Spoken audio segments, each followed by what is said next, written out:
నమస్తే, welcome to CM today. నేను సహస్ర. ప్రస్తుతం మనతో పాటు ఉన్నారు బీజేపీ రాష్ట్ర నాయకురాలు మాధవీలత గారు. నమస్తే మేడం. నమస్కారం.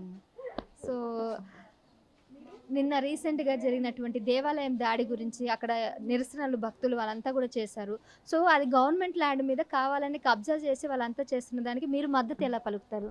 తల్లి, ఈరోజు నేను ఆ విషయం మీద మాట్లాడడానికి బయటకు రాలేదు. ఫస్ట్ పాయింట్, నేను ఈరోజు ఒక లోపముద్ర చారిటబుల్ ట్రస్ట్ తరఫున ఒక ట్రస్టీ చైర్పర్సన్ లాగా గవర్నమెంట్ స్కూల్లో పిల్లలకి ప్రధానమంత్రి గారి నుంచి, ధర్మేంద్ర ప్రధాన్ గారు మినిస్ట్రీ నుంచి ఏదైతే స్కాలర్షిప్స్, ప్రీ మెట్రిక్ స్కాలర్షిప్స్ వాళ్ళు అందజేస్తున్నారో అది ఒక బీద బస్తీ బడుగు వర్గ గవర్నమెంట్ స్కూల్స్ పిల్లలకి అందాలి అనే సదుద్దేశంతో ఆ పిల్లలకి వచ్చి సహాయపడి వాళ్ళకి అందచేయాలనే కోరికతో వచ్చాను.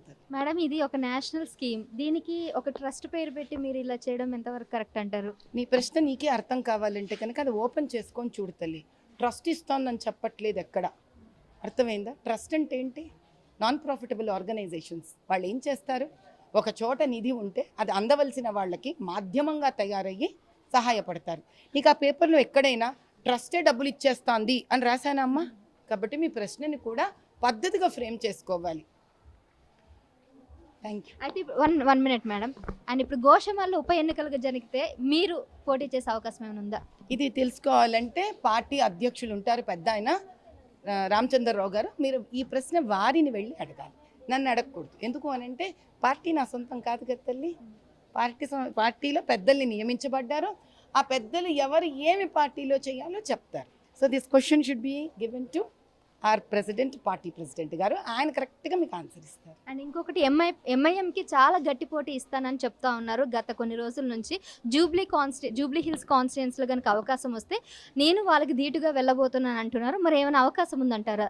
నేను ఎంఐఎంకి గత కొన్ని రోజులుగా చెప్పడం ఏంటంటే 14 నెలల నుంచి చెప్తూనే ఉన్నాను. అందుకే కదమ్మా పాత బస్తీలో కూడా నిలబడ్డాను. ఆ జూబ్లీ హిల్సా ఏ ప్లేసా దాంతో సంబంధం లేదు. పార్టీ ఎక్కడ ఏ పని ఇస్తే ఆ పని చేస్తాను నేను. మరి రాజాసింగ్ గారు జనరల్గా కేవలం బీజేపీ పార్టీలో కొంతమంది వ్యక్తుల్ని టార్గెట్ చేసి మాట్లాడితే, మీరు మాత్రం రాజాసింగ్ని టార్గెట్ చేసి మాట్లాడినట్టు కొన్ని వీడియోలు అయితే మేము చూసాము. ఆయన్ని దూషించడం ఎంతవరకు కరెక్ట్ అంటారు? ఇది అర్థం కావాలంటే 14 నెలల క్రితము నువ్వు వెళ్ళి వీడియోస్ అన్నీ చూపుతాలి, హోంవర్క్ చేసి క్వశ్చన్స్ అయ్యి అప్పుడు కరెక్ట్గా నీకే ఆన్సర్ వస్తున్నాను. పోస్ట్ కూడా చేయి క్వశ్చన్. కాదు మేడం, అంటే బ్యాక్ డేటెడ్కి వెళ్ళు, కొంచెం హోంవర్క్ చెయ్యమ్మా, చేసుకొని రావాలి.